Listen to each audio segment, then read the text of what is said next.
Est-ce que tu veux faire l'intro cette fois? Ok, je fais l'intro. Donc enchanté, bienvenue sur le podcast de la 2. Nous sommes en compagnie du coup de Yann, Victor Tran et notre invité du jour, puisque c'est la première fois que nous avons invité sur le podcast, Maxime, j'ai pas ton nom de famille. Dupouille. Dupouille. Non, Dupouille. Dupouille, pardon. Dupouille. Navré. Du coup, nous sommes trois. Grande nouveauté, nous sommes dans le studio de l'UTBM, parce qu'avant on tournait chez nous. Et là, on a enfin du vrai matos, on a accès à 2 micros. On est en train de faire un FSDU pour avoir un 3e potentiellement. Et là, on est content. On est assis à côté du petit panneau ITBM Powered by Technology. Et du coup, on va faire une petite interview de Maxime. Voilà. On est très content parce qu'on a un micro incroyable pour Max. Donc normalement, j'espère que vous allez bien m'entendre. apprécier la qualité de ça. Ouais. Vraiment. On va mettre 0 filtre dessus, ça va être. Et, ah là là, trop hâte d'avoir le 2e micro potentiellement. FSDU. Voilà, petite introduction. Alors, Maxime, je suis en classe avec toi. Tout à fait. On s'est rencontrés comment Certainement au cours d'une beuverie organisée pour l'intégration. Ah, peut-être. Ou alors en classe, tout simplement. Ouais, on va dire en classe, ça va être plus clean. Ok, ouais. Mais ouais, du coup, je sais pas, j'avais vu sur un petit Excel de l'AE, donc l'association des étudiants, que tu avais un budget attribué pour le... je te laisse le dire. Pour le club Forge. Voilà, et Forge du coup ça m'avait intrigué, et du coup j'ai vu ton nom et j'étais là, ah mais je le connais déjà. Du coup je t'ai contacté, et c'est pour ça qu'on se retrouve aujourd'hui pour parler du club Forge à l'UTBM. Voilà. Finalement, on est là pour parler de ça. On est C'est ça. On est là pour parler un petit peu des projets étudiants qui sortent de l'ordinaire. Et du coup, on avait 2-3 questions, notamment, c'est un club que tu viens de créer entièrement, quoi. C'est pas une reprise. C'est ça, c'est que ça n'existait pas du tout avant. Et puis, moi, mon but, c'est de forger, en fait, parce que j'ai commencé un peu à forger l'année dernière, chez moi, chez mes parents. J'ai construit un petit atelier, j'ai construit une forge et ça marchait bien, j'ai commencé à bien maîtriser le truc et tout. Puis ensuite, il y a eu l'été, donc je suis parti travailler, je fais ma saison, machin. Ensuite, je suis parti à Belfort. Puis je me retrouve comme un con à pas pouvoir forger parce que tu peux pas installer un foyer avec 1200 degrés à l'intérieur dans un appartement. Les Portugais sont pas trop d'accord. C'est complexe. Et du coup, je me suis dit, pourquoi pas tenter de créer un truc à Belfort. Et puis au début, je me suis dit, je vais voir si je peux créer un truc perso, en mode voir s'il n'y a pas des locaux que je pourrais emprunter et tout. Et en fait, c'est une galère pas possible. Et du coup, je suis tourné d'abord vers l'UTBM. Je suis allé voir le Crunch Lab. Et puis le mec m'a dit qu'il était super content de mon projet. C'est Olivier Lamotte. Je pense que ceux qui ont déjà vu le Crunch Lab l'ont déjà rencontré. Et puis sauf que le problème, c'est que c'est trop dangereux, ça risque d'être compliqué niveau normes, niveau sécurité. À installer ça dans le Crunch Lab. Et du coup, je me suis tourné vers l'AE, je me suis dit, je peux tenter de créer un club, et puis que j'ai des budgets ou pas, ça dépendra s'ils sont intéressés, et puis même s'ils n'ont pas de budget, moi il me faut juste un local, c'est le principal truc qui me manque. Et j'ai lancé l'idée, et puis au final, j'ai des budgets et un local, donc c'est super. C'est énorme. Juste précise avant tout que le Crunch Lab, pour les auditeurs qui connaissent pas, c'est un endroit dans notre école où il y a pas mal de matos et des gens pour aider à faire des projets, un peu lié à l'électronique et tout. Je suis quasiment sûr que le mot Crunch Lab, ça a été un mot qui est partagé par beaucoup d'espaces du coup. Ouais, ok, moi je connaissais un petit peu pas. De travail partagé dans comme ça. Beaucoup d'écoles aussi. Moi j'ai un pote qui est en école à Paris, le CE, et là-bas ils ont pareil un espèce de labo, ils appellent ça le Fab Lab. Ok. Et ils ont un Fab parti Lab, Crunch Lab. Je pense que c'est un truc qui est un peu commun aux écoles. Moi je connaissais pas trop. Mais du coup, première question qui me vient en tête, où est le local? Le local, alors en fait c'est que l'AE a un pôle tech, c'est une espèce de salle en sous-sol. Enfin, ça correspond au sous-sol d'un immeuble, mais c'est au niveau du rez-de-chaussée. Voilà. Et c'est une salle en béton dans laquelle il y a un atelier. Donc, il y a 2 établis, des machines, plein d'outils et tout, que je suis en train un peu de ranger, de trier et de mettre un peu à jour en ce moment. Et puis, du coup, il faut un endroit pour bricoler la forge, parce qu'avant de commencer à forger, il faut fabriquer la forge. Sinon, ça marche pas. Et du coup, c'est là-bas que je vais pouvoir fabriquer la forge. Donc, je range un peu pour avoir un espace de travail un peu propre avant de commencer à faire ça. Et puis ensuite, j'ai vu avec le responsable sécurité de l'AE, voir un peu comment est-ce que je pourrais stocker les bouteilles de gaz, que j'en ai pas les stocker à l'intérieur, comment je pourrais faire et tout. Pour l'instant, la solution la plus plausible, ce serait que j'utilise le local pour travailler et bricoler et puis ranger les affaires, et que la forge, je la ferai vraiment dehors, soit sur l'herbe, soit sur le béton de Neolia, juste devant l'atelier. Ok. Du coup, c'est sur le site de Belfort. Oui, sur le site de Belfort, c'est ça. Okay. En gros, ce que j'appelle le pôle tech, c'est donc c'est l'atelier dont je vous ai parlé, mais il est dans les bâtiments de Neolia qui sont sur le campus de Belfort. À côté de l'AE, du foyer et tout. Ok. Et ça s'est passé comment du coup pour tout ce qui est recrutement? T'as déjà trouvé des personnes? Non, et puis je me vois mal recruter des gens sans avoir quelque chose qui marche. Ouais. Donc j'attends d'avoir quelque chose qui marche. Puis ensuite, je pense que je ferai un truc un peu en mode porte ouverte. C'est-à-dire que je crée un compte Insta, faire quelques photos sympas et tout. Demander à l'œil de me faire un peu de promo, organiser peut-être une journée en mode 10h, 17h où je suis à Belfort, à Forger, un jour où il fait beau parce que sous la pluie c'est galère. Ouais. Et puis comme ça les gens pourront venir voir, si ça les tente, ils pourront taper un peu sur du métal, voir comment ça marche et tout. Et je pense que ça peut être cool. Et puis il y a déjà plein de personnes qui m'ont dit qu'ils étaient vachement intéressés par ce genre de choses, donc ça peut être cool. Ok, mais t'as pas trop fait de com, c'est juste un peu du bouche à oreille non, avec pour les l'instant potes, je fais pas de com parce que je sais pas encore comment ça va se passer, comment ça marche. J'ai appris hier comment est-ce que je pourrais utiliser les locaux comme il faut et tout, donc pour l'instant c'est encore le tout début.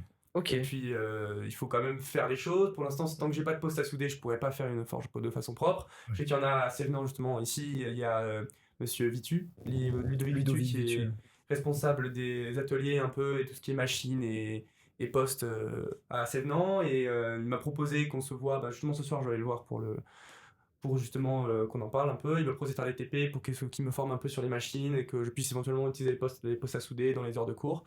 Et donc voilà. Du coup, tu aurais une formation pour la soudure? Alors en fait, la soudure, il y a 3 procédés de soudage. En gros, il y a TIG, MIG et à l'arc. À l'arc, c'est tout simple, en fait, c'est juste un électrode qui crée un arc électrique entre une pièce métallique et puis justement cette électrode. Ça fait fondre le métal et voilà, c'est le procédé le plus simple. Moi, je suis acheté un poste à souder quand j'étais à Bordeaux. J'ai appris tout seul, j'essaie d'utiliser ça marche très bien. Les autres procédés, j'ai pas vraiment été formé dessus. Mais c'est plus compliqué à utiliser et surtout c'est des procédés qui coûtent beaucoup plus cher. Si vous voulez un poste à souder classique, t'en as pour 110 balles d'occasion et t'as un bon truc. Un poste MIG-BAG c'est 500 balles, un poste TIG c'est 1500.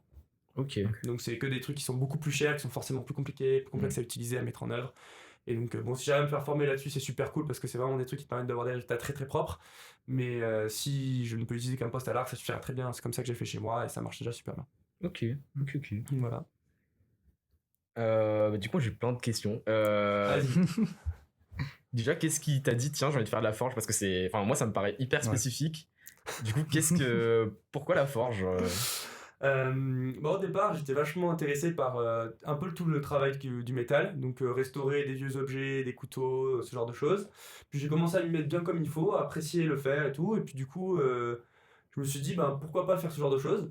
Sauf que forcément, il y a pas mal d'obstacles, c'est-à-dire que entre le moment où je me suis dit, ce serait cool que je forge, et puis le moment où je fabriquais une forge, c'est passé genre 1 an et demi, tu vois. Et puis j'ai pu fabriquer après la forge que parce que j'ai été en confinement, parce que sinon j'aurais jamais eu le temps de le faire. Et puis du coup, je me suis motivé en premier confinement, je me suis motivé, et puis j'ai fait ça un peu à l'arrache. Je m'étais beaucoup renseigné auparavant sur des forums, ce genre de choses. Et j'avais regardé des vidéos YouTube aussi, j'avais une petite idée de comment j'allais faire. Et puis du coup, j'ai dessiné mon four, j'ai dessiné mes brûleurs, et j'ai pris un peu tout ce que j'avais vu, j'ai fait quelque chose à ma sauce pour que ce soit un peu plus efficace, un peu plus comme je pensais que ça devait être. Et puis je me suis bien débrouillé parce que j'ai utilisé que des matériaux de récup, et j'ai réussi à faire une forge pour, grosso modo 150 balles. Okay. C'est un prix général d'une forge. Tu l'obtiens une forge que tu peux acheter sur Amazon ou sur eBay, un truc comme ça, qui marche à peu près correctement mais qui consomme beaucoup de gaz, c'est 300. Putain, ok. Et moi, ce qui m'a coûté le plus cher, c'était le détendeur de gaz. C'est quoi un très bon le détendeur, c'est le régulateur. Ok, c'est un débitmètre. Ça permet de régler la pression de gaz qui sort de la bouteille. C'est un bon détendeur, ça coûte 70 balles. Donc sur les 150, ce qui m'a coûté le plus cher. Parce que tout le reste, j'ai fait avec du matos de plomberie que j'ai acheté pas cher sur internet. J'ai fait livrer chez moi, et le reste, c'est des petites briques. Les briques oranges, vous avez vu, c'est vraiment sur les barbecues dans la famille, ou voilà, c'est des briques que tu achètes à Brico ou alors à Merlin, ça coûte vraiment pas cher, et puis j'ai utilisé ça au départ. Et j'ai récupéré un vieil aspirateur à la maison qui marchait encore un peu moyen. J'ai complètement désossé, j'ai branché l'entrée sur la sortie, j'ai sorti la carte, je l'ai un peu modifié, et du coup j'ai gardé le potentiomètre pour pouvoir régler la puissance de mon moteur, parce que c'est un moteur à courant continu. Et du coup j'ai utilisé un vieil aspirateur pour faire un souffleur. Putain, c'est que je pouvais régler. C'est MacGyver. Vraiment. Et donc moi le principe c'est que quand on peut m'acheter des brûleurs dans le commerce tout simple, ou même les chalumeaux que vous pouvez acheter dans des magasins de bricolage, et il se trouve que tous ces brûleurs, c'est des brûleurs ce qu'on appelle atmosphériques, c'est comme un moteur de bagnole. Et vous avez les moteurs de bagnole qui sont atmosphériques, c'est-à-dire qu'il n'y a pas de turbo, il n'y a rien, on met juste de l'essence et puis ça aspire la bonne quantité d'air. Et il y a les moteurs qu'on appelle turbo, c'est-à-dire qu'on force une quantité d'air, on met la bonne quantité d'essence en même temps, et forcément on injecte plus fort, ça pète plus fort, ça marche mieux. C'est le principe du turbo. Okay. Et moi, je me suis dit, pourquoi est-ce que je pourrais pas essayer de faire la même chose sur des brûleurs? Parce qu'au final, c'est quand même des hydrocarbures qui explosent, c'est une combustion, c'est pas une explosion, voilà. Et du coup, ce que j'ai fait, c'est que je me suis dit, je vais fabriquer mes injecteurs. En gros, j'ai juste pris des petits injecteurs à gaz qu'on peut trouver dans le commerce, que j'ai soudés sur des barres, je me suis bien débrouillé. Et je me suis mis une arrivée de gaz que je pouvais contrôler avec mon débit, du coup, mon débitmètre, enfin mon détendeur, même le détendeur. Et du coup, j'ai utilisé le moteur d'aspirateur que je pouvais contrôler avec un petit potentiomètre pour pouvoir trouver le meilleur mélange air-gaz qui pouvait me porter la combustion la plus puissante, qui dégage le plus de chaleur, et en même temps consommer le moins de gaz possible. Ok, et là, du coup, là, ça parle dans le technique un peu. Du coup, t'avais pas trop les bases de tout ça. Et tu m'as dit hier, c'est grâce au forum un peu que t'as... Oui, alors, il y a pas mal de forums, c'était plus pour le côté physique. Alors, par exemple, un brûleur, quand on sait pas, tu dis comment ça marche. Voilà, puis en fait, on te dit, le plus simple, en fait, c'est de prendre un tube. Quand tu le sais pas, tu peux pas l'inventer, tu vois. Ouais. Donc, le plus simple, c'est de prendre un tube, mettre l'arrivée de prendre un gros tube, un petit tube, de mettre le petit tube dans le gros tube, et de mettre l'arrivée de gaz dans le petit tube, et du coup, ça s'ouvre par le gros tube, comme ça fait un espace qui permet au gaz de se détendre, et de mieux occuper le volume pour avoir une meilleure combustion, grosso modo. Et puis, l'idée de faire des brûleurs turbo, c'est un peu moi, j'en ai vu 2-3 des vidéos, j'ai pas eu de vidéo qui parlait de ça, mais dans les forums, ils en parlaient un peu, mais il n'y avait pas de plan, il n'y avait pas d'idée comme ça, et du coup, moi, j'ai fait un peu à ma sauce. Donc j'ai fait un brûleur avec une arrivée latérale, c'est-à-dire que le gaz arrive par le haut et l'air arrive par le côté. C'est pas l'idéal, mais j'ai pas pu d'autres occasions de le faire autrement que comme ça. Et du coup, j'ai fait un peu ma sauce et j'ai eu, au final, avoir une formation un peu genre ingé, technicien, vu que j'ai fait un DUT mesures physiques, avoir un peu de quelques notions de comment ça marche, la mécanique des fluides, les pertes qui peuvent s'occasionner dans un tuyau, enfin ce genre de choses, ça aide pas mal. Et puis après, c'est un peu la culture scientifique. C'est bien d'avoir ça, quoi. Okay. Et du coup, ça fait vraiment que depuis le confinement que tu fais ça? Oui, c'est-à-dire que depuis le premier confinement, donc ça fait maintenant 2 ans, un peu moins. Ouais, 2 ans. C'était en février, il y a 2 ans. Ouais, c'est février, c'est un peu moins de 2 ans. Quasiment 2 ans. Ça fait quasiment 2 ans, voilà. Du coup, j'ai fait une première forge avec les matériaux de récup. Et puis, il se trouve que je voulais faire une forge avec 2 brûleurs à la base. Parce que j'avais pas du tout... Il y a très peu de données, en fait, sur la quantité de chaleur qu'on arrive à générer avec ce genre de choses. On te dit, si je fais un seul brûleur et que je me rends compte qu'en fait, mon four, il monte qu'à 800 degrés, 800 degrés, on peut pas forger. Si vous voulez, pour forger, il faut... La bonne température, c'est 900-950 degrés. Pour forger, c'est parfait. Pour commencer à faire des trucs un peu plus compliqués comme de la soudure ou du damas ou ce genre de choses, il faut monter un peu plus haut. Il me fallait mon cahier des charges, c'était 950 degrés. J'avais un peu peur que ça ne monte pas assez. Donc j'ai fait 2 brûleurs. Et je me suis trouvé avec des problèmes de perte de charge dans les tuyaux, vu qu'en fait j'alimentais mes 2 brûleurs avec la même bouteille, le même manomètre et la même arrivée d'air. Ce qui fait qu'en fait, au moment où on allume les brûleurs, il y a un truc qui se passe, c'est qu'en fait, comment dire, quand on allume quelque chose, c'est le premier physiquement, il y a 2 choses qui sont alimentées pareil, le premier physiquement à s'allumer va être celui qui va prendre tout l'air et tout le gaz. Ce qui fait que quand on augmente la pression, au lieu que le gaz et l'air se répartissent également, ils vont juste aller sur un seul brûleur. Donc en fait, je me suis retrouvé avec un problème, c'est que si j'achetais pas 2 détendeurs et je faisais pas 2 arrivées d'air différentes, j'allais me retrouver avec des pertes de charge et ça allait pas marcher comme il faut. Du coup, ce que j'ai fait, c'est que je suis repassé sur un brûleur, mais entre temps, il y a la forge qui a cassé parce que mes brûleurs, du coup, marchaient super bien et ça a cassé ma première forge, donc elle s'est complètement fendue et puis du coup, elle n'arrivait plus à monter en température. Donc j'ai tout démonté, j'ai récupéré mes brûleurs et tout, et du coup, j'ai dit d'en refaire une et cette fois, j'en ai fait une avec du matos professionnel. Donc, j'ai un peu galéré à trouver ça parce que dans la région bordelaise, c'est pas le genre de truc qui se vend. Ça se vend pas mal justement dans cette région, dans le Grand Est et en Auvergne. Ah ouais, pourquoi? Parce que c'est des régions qui sont historiquement, il y a beaucoup d'industrie. Et c'est resté, par exemple, mine de rien, si on veut des bons aimants à néodyme, par exemple, il n'y a que dans le Grand Est qu'on en fait, en France. Si on veut faire des rails de train, en France, on est fait pareil dans le Grand Est. Enfin, il y a plein de choses qui sont faites dans le Grand Est et qu'on a du mal à trouver ailleurs. Ce qui fait qu'en fait, tous les matériaux réfractaires que j'ai eu à trouver, on n'en trouve pas sur la région bordelaise, parce qu'en plus, il n'y a pas de clients, en fait. Il n'y a personne dans la région bordelaise qui fait ce genre de choses.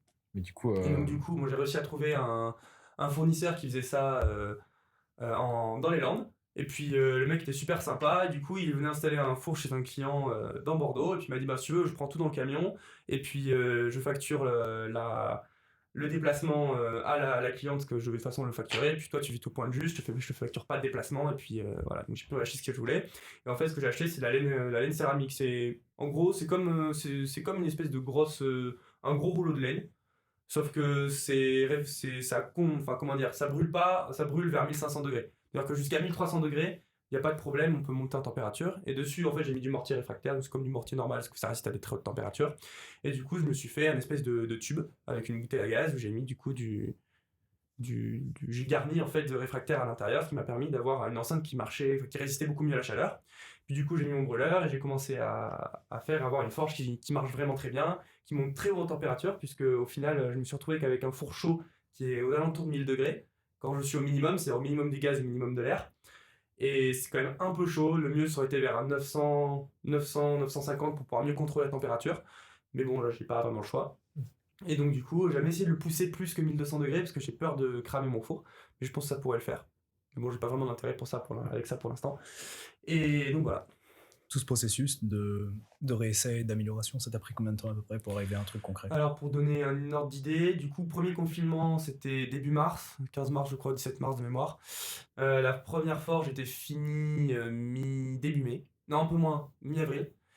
Ensuite, bon, après, il y a eu tout l'été où j'ai pas pu travailler à la forge parce que je travaillais, j'ai fait ma saison, quoi.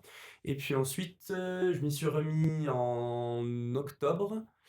Et puis entre-temps, j'ai commencé à taffer à McDo parce que j'étais en IUT. Et du coup, je me suis repris que j'ai eu une forge fonctionnelle vers Noël. Donc en gros, la deuxième forge, elle a été matériau professionnel, marché début janvier.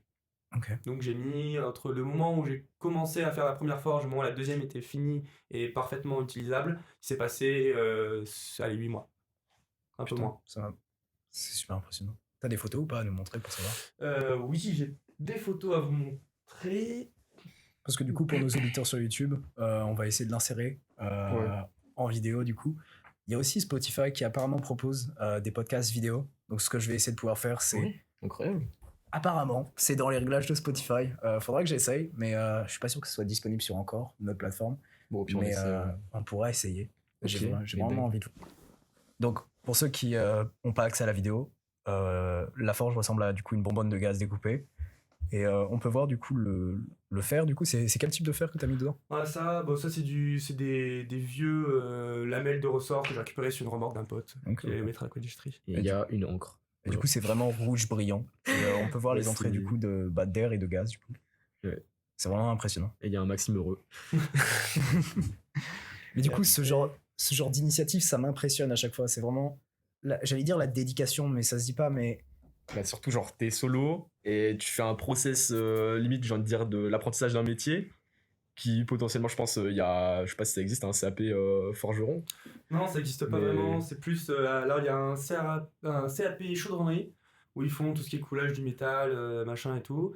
Et puis après, actuellement, si vous voulez, les forgerons professionnels, entre guillemets, donc tous ceux qui, par exemple, forgent les couteaux à tiers, tous les couteaux un peu quali que vous pouvez acheter dans le marché, par exemple les Lagueules, enfin les vrais Lagueules, je parle, ou tous les couteaux que vous pouvez acheter dans le commerce qui sont un peu chers, qui sont faits à la main, c'est des professionnels qui font ça, et généralement, ils se sont soit auto-formés, soit ils ont été dans une famille où ils ont été initiés quand ils étaient très très jeunes, et puis ils ont adoré ça, ils ont continué, et puis il y a des familles comme ça, où ça traîne dans la famille, et puis il y en a un qui commence à ouvrir son truc, et puis faut se dire que c'est un métier, c'est difficile de gagner de l'argent là-dessus, parce que ça reste de l'artisanat, et c'est très compliqué niveau comment dire, création d'entreprise, et puis la France ne nous aide pas vraiment par rapport à ça. Ouais, vraiment pas. Il y a beaucoup d'impôts, beaucoup de taxes, c'est compliqué. Beaucoup de charges. Et en fait, il faut arriver, mine de rien, à faire des produits très quali pour pouvoir les vendre cher, parce que si on les vend pas cher, le rapport temps passé objet vendu, c'est très compliqué. Ouais, mais surtout, il y a une énorme concurrence avec les grosses industries. Un peu pas chères, et puis tout ce qui est fait de façon semi-industrielle, ce qu'on appelle semi-industrielle, c'est des lames qui sont par exemple forgées par une machine, mais qui sont finies à la main. C'est-à-dire qu'elles sont dégrossies par la machine.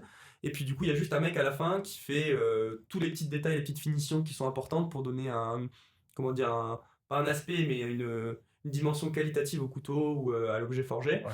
Et ça, c'est beaucoup plus rentable. Mais on a un travail qui est moins axé sur l'artisanat, et puis les choses sont assez différentes. Auprès de l'AE, du coup, tu as réussi à choper un budget de combien à peu près?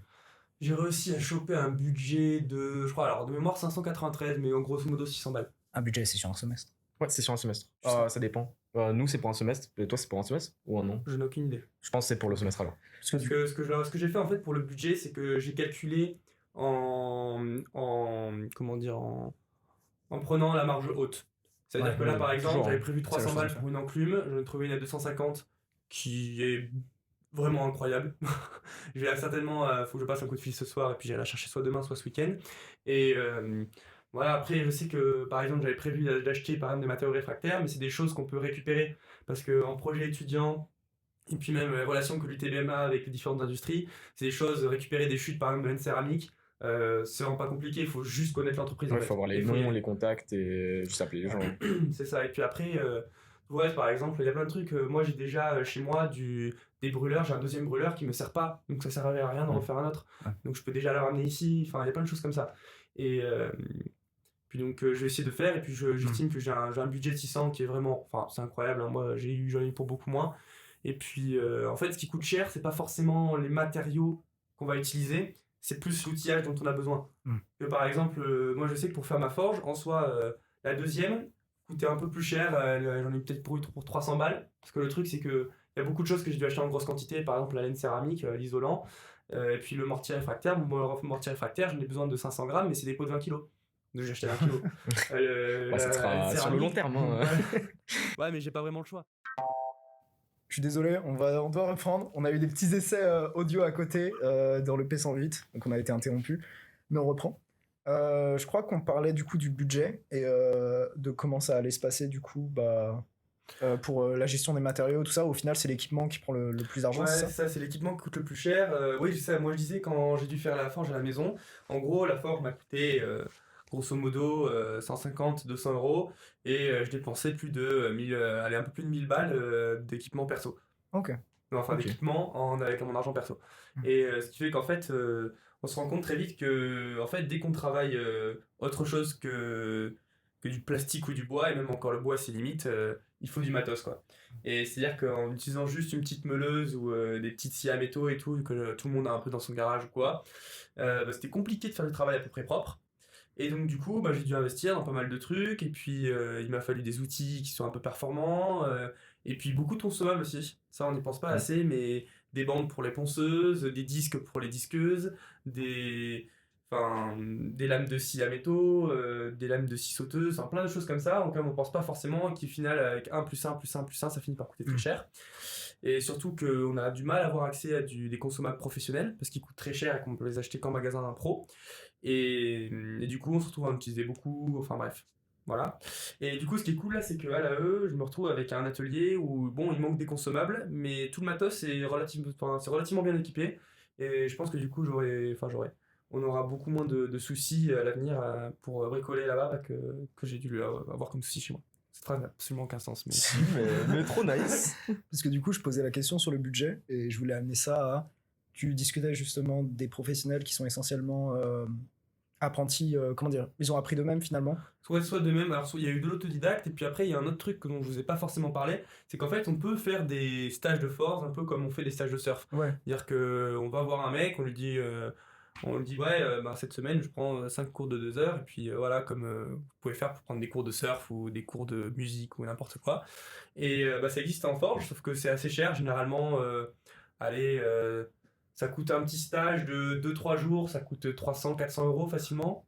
Ouais, c'est assez donné cher, et puis c'est un apprentissage qui, mine de rien, est assez long. Parce qu'au final, on se rend compte que la première fois qu'on tape sur du métal, on arrive à faire des formes, c'est super cool, tu te sens puissant, génial, super. Puis sauf que tu te rends compte que pour faire des trucs propres et précis, c'est très compliqué. C'est des un truc tout simple, c'est qu'à la forge, on utilise un marteau. Puis je peux vous mettre au défi de prendre un marteau, de faire un petit carré d'1 centimètre de côté sur un établi, et de mettre 10 coups de marteau au même endroit. Je vous assure que tu en mets 3 ou 4 grand max. C'est et quand tu vas donner 300 coups de marteau sur une pièce, et c'est compliqué. Surtout qu'en fait, quand on forge, sans rentrer dans les détails, si on tape tout le temps au même endroit, ça va créer des défauts dans l'acier qu'il faut rééquilibrer. Donc ce qu'on fait généralement, c'est qu'on forge et qu'on contre-forge. Donc on forge à côté, on contre-forge de l'autre, on forge à côté, on contre-forge de l'autre, pour pouvoir équilibrer la pièce. Et donc il se trouve qu'avant de réussir à maîtriser ça, on met beaucoup de temps. Et puis par exemple, si jamais on n'a jamais fait de forge et qu'on fait l'initiation à la forge, on se retrouve avec un mec qui, pendant les 20 premières heures, va juste nous apprendre à taper au même endroit avec un marteau parce que sinon tu ne peux rien faire. Tu fais des trucs t'as un effort mécanique dessus ensuite et puis ça casse quoi. Parce que du coup, je posais la question parce que, étant donné que pour l'instant, t'as pas fait de porte ouverte, etc., ce que tu pourrais faire pour le prochain semestre, c'est en fonction de l'engouement général que les gens ont pour le club, tu pourrais essayer de demander à l'AE plus de budget. Du coup, c'est ce qu'on avait fait pour QQT. Demander plus de budget, du coup, et en réserver une partie pour des formations, faire venir peut-être un intervenant ou un truc comme ça. Après, tu m'as dit que c'était très cher et qu'au final, ça se fait sur des années, finalement, d'expérience. Après, c'est vrai que...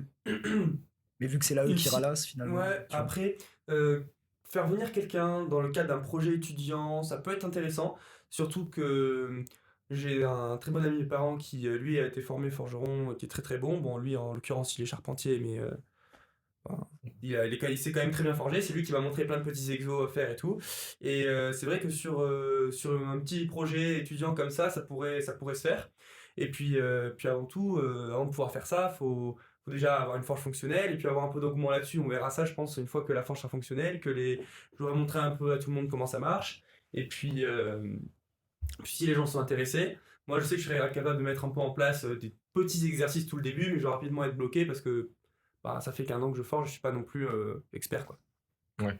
Après, tu pourrais faire potentiellement une initiation. Oui, je peux faire une initiation légère, mais il y a plein de procédés que je connais pas. Ouais, normal. Et puis c'est un peu comme tout, quand on démarre quelque chose, quand on a la chance de pouvoir être formé par quelqu'un, c'est génial. Quand on fait beaucoup d'autodidactes comme j'ai fait, on marche à l'erreur, c'est-à-dire que on fait quelque chose, ça marche pas, on recommence, ça marche pas, on recommence, ça marche, on continue. Ouais, du coup, c'est hyper satisfaisant quand tu réussis un projet quand t'es en autodidacte.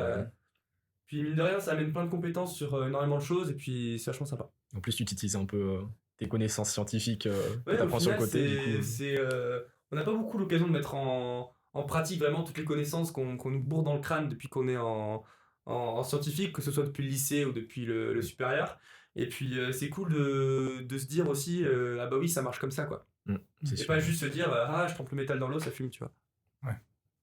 Du coup, une des dernières questions que j'avais pour toi, pour un petit peu emballer tout ça, ce serait où est-ce qu'on peut te trouver sur les réseaux ? Est-ce que tu as par exemple déjà des réseaux de club et tes réseaux à toi personnels ? Alors, mon réseau perso, j'utilise pas mal Instagram, donc c'est max-dup, DUP. Et après, j'ai pas encore de réseau, par rapport à la forge ou par rapport au club. Donc, prochainement, dès que je vois quelque chose qui marche, je vais faire ça. Et puis, histoire d'avoir un peu de com dessus, que ce soit sympa. Et puis, une fois que ça marchera, je pense que ça m'intéresserait vachement de faire des petits projets, des petits trucs qu'on pourrait mettre en vente sur le site de l'AE. Des trucs un peu tout con, tu vois, genre des décapsuleurs, je sais pas si à faire des petits carrés par exemple pour graver des initiaux, genre plein de petits trucs comme ça qui sont super sympas et qui peuvent être facilement faits, et puis ça va peut-être une vitrine un peu sympa au club quoi. Tu vends des décapsuleurs sur le site de l'AE, tu deviens un homme riche. Mais en vrai, c'est pas compliqué à faire un décapsuleur en forge. À des étudiants ici, des ingénieurs. Je propose des spokers, non pas des décapsuleurs.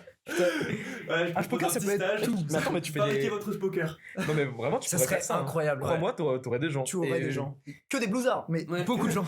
Bah du coup, mais juste pour revenir sur les réseaux sociaux, en vrai, je me dis que ça m'intéresserait en tout cas de même te voir galérer sur les réseaux sur un truc qui marche pas, tu vois, potentiellement. Ouais. Mais te voir, je sais pas, créer la forge de A à Z, moi ça m'intéresserait. Juste le parcours. Et en fait. Du coup, je pense que tu peux potentiellement créer un Insta, même si tu te dis, je suis pas encore prêt. Ou alors juste tu prends en full photo et après tu l'utilises en aval. Mais... Comment on appelle ça tu sais, quand tu prends une photo, je sais pas, toutes les 10 secondes par exemple, t'accélères timelapse, voilà, c'est ça. Ouais, tu peux. Ouais, je pourrais faire un timelapse. En plus, j'ai une GoPro à la maison, donc ça pourrait le faire. Même juste faire une petite explication en mode, là j'ai fait ça. Enfin, je sais pas, moi ça m'intéresserait et je trouverais ça cool de voir l'avancement du projet. C'est vrai que ça pourrait être sympa, je pourrais faire des petits posts en mode, où est-ce que ça en est. Et puis après, le beau jour, tu fais, je sais pas, J-400. Et après, là, boum, la forge est ouverte, les gars, tout le monde vient comme vous voulez. Enfin, tu vois. Ouais, c'est ça. Ça peut être marrant, je trouve. Mais du coup, ça peut être cool. Pardon. T'inquiète. Mais du coup, si là, pour l'instant, t'as pas créé les réseaux de la forge pour l'instant. Non, rien du tout. Parce que ce que tu peux faire, c'est que tu peux nous tenir au courant et nous, on peut faire une mise à jour en début de podcast pour finalement plug tes réseaux. Oui, c'est ça, même dans une petite intro, quoi. Ça peut être cool. De toute façon, nous, on commence à avoir notre réseau com, on va dire. Genre, toi, QQT, nous deux, un jeu engagé, à deux. En vrai, on peut plug un maximum de choses. Là, on est pas mal, là. Même le con, enfin, l'AE m'avait dit que c'était super chaud pour me faire de la promo aussi. Et puis, mais oui, 100%. Même au foyer, je mets une petite affiche, je suis sûr qu'il y a plein de personnes qui vont se dire... mais surtout que ça attire l'œil. Moi, j'ai vraiment juste vu le petit Excel avec ton prénom. Il y a marqué Club Forge, j'étais là, attends, quoi? Mais forcément, ça attire. À chaque fois que j'en parle, c'est que quelqu'un me pose la question, il me fait ah, mais c'est toi le mec qui fait le Forge là? Je fais ouais, c'est moi. Ah, mais ouais, trop nice. Je sais pas si tu as encore d'autres trucs à dire, sinon j'ai un truc. Toi, t'as un truc? Ouais, bah c'est un peu pour conclure. Bah, je te laisse conclure. Ok, alors en fait, je me suis rendu compte qu'on ne t'a pas spécialement présenté et qu'on n'a pas demandé ce que tu faisais dans la vie, tout ça. Du coup, j'aimerais conclure. On est les pires interviews. Ouais, du coup, j'y ai pensé tout le podcast et j'étais là, bah les gars, go conclure par le début. Du coup, Maxime, présente-toi. Ok, moi c'est Maxime Dupouille, je viens de la région bordelaise. J'ai fait mes 3 premières années d'études là-bas, j'ai eu mon bac là-bas, j'ai fait une année de prépa PCSI, je me suis chié parce que je travaillais pas assez, ensuite je suis parti en DUT et du coup c'était assez facile, enfin voire très facile avec tout ce qui s'est passé en prépa. Et du coup j'ai taffé à McDo en même temps que j'ai taffé à l'UT, enfin j'ai pas vraiment taffé à l'UT. Voilà. Quel DUT? DUT mesure physique. Ok, ouais, ça touche un peu à tout, c'est ça? Ouais, c'est ça, en gros c'est le DUT un peu où on fait un peu de tout et puis ça sert c'est un peu une vitrine pour aller sur les écoles d'ingé ensuite. Ok. Et du coup j'ai fait ça, je travaillais à McDo en même temps parce que je me faisais un peu chier chez moi vu que j'avais passé d'un an de prépa où j'avais 45 heures de cours par jour et puis le reste à taffer par semaine pardon. Et puis voilà, et du coup ça me faisait un peu d'argent, ça permet de développer 2-3 trucs perso et tout. Et puis au final, fin de DUT, après le Covid, je me retrouve à l'UTBM, puis finalement je suis très content et puis c'est super. Bah nice. Moi j'ai encore un autre truc, désolé si je suis renchéri à chaque fois, parce que comme la dernière fois on avait fait un truc où chacun donnait un petit qu'on appelle ça, un contenu finalement, n'importe quelle pièce de contenu, de culture que tu veux donner, que tu trouves cool, qui sort du lot et que c'est pas forcément trop connu et que t'aimerais partager. Du coup c'était un truc en tête. Voilà, tout et n'importe quoi. Ça peut être un truc musical, ça peut être une chaîne YouTube, ça peut être un pote à toi qui fait des dingueries, tu vois, enfin un truc comme ça. Un livre, ça peut être tout et n'importe quoi. Moi, j'ai pas mon truc en tête, du coup, si on peut laisser tout le monde réfléchir. Mais j'ai un petit truc en tête, je suis en train de réfléchir en mode comment je vais présenter le truc. Je vais faire une petite promo alors pour un compte Insta. C'est un truc super safe, c'est plein de bonnes idées, de bonne humeur, de bons conseils, de santé, de vie. C'est le compte Orgasme et moi. Je sais pas si certains d'entre vous le connaissent, mais c'est super sympa, c'est vraiment plein de contenu super safe, de conseils, de comment vivre les choses et c'est vraiment super. Ok. Du coup, Yann, si t'as un contenu. Une pièce que j'aimerais hyper un petit peu, c'est une interview qui va arriver prochainement entre Alexandra Ocasio-Cortez et Noam Chomsky. Donc, Alexandra Ocasio-Cortez, congresswoman progressiste de l'État de New York. Noam Chomsky, un professeur incroyablement connu, notamment dans la gauche, et qui est un des rares socialistes américains. Ce qui fait qu'il a une perspective assez intéressante sur toutes les actualités américaines. Et voilà, je vous conseille énormément. Ça sort quand ils le font quand? Je l'ai vu récemment sur les réseaux d'AOC, mais globalement, ça devrait sortir dans le prochain mois. Ok. Et c'est vraiment très, très, très intéressant, notamment dans tout ce qui se passe aux États-Unis, parce que si tu ne le sais pas en ce moment, ils sont en train de se battre pour leur loi d'infrastructure à 3,5 trillions, qui à la base était censé être à 6 trillions, mais les démocrates centristes l'ont négocié avec les républicains. Voilà. Mais ça va être extrêmement intéressant. En parallèle avec ce qui se passe avec l'actualité américaine. Je connais pas du tout, mais du coup j'écouterai. Du coup, moi j'ai une petite reco de livre d'un gars que j'ai rencontré dans l'avion et du coup avec qui j'ai gardé contact et qui a aménagé son van, enfin c'était un bus.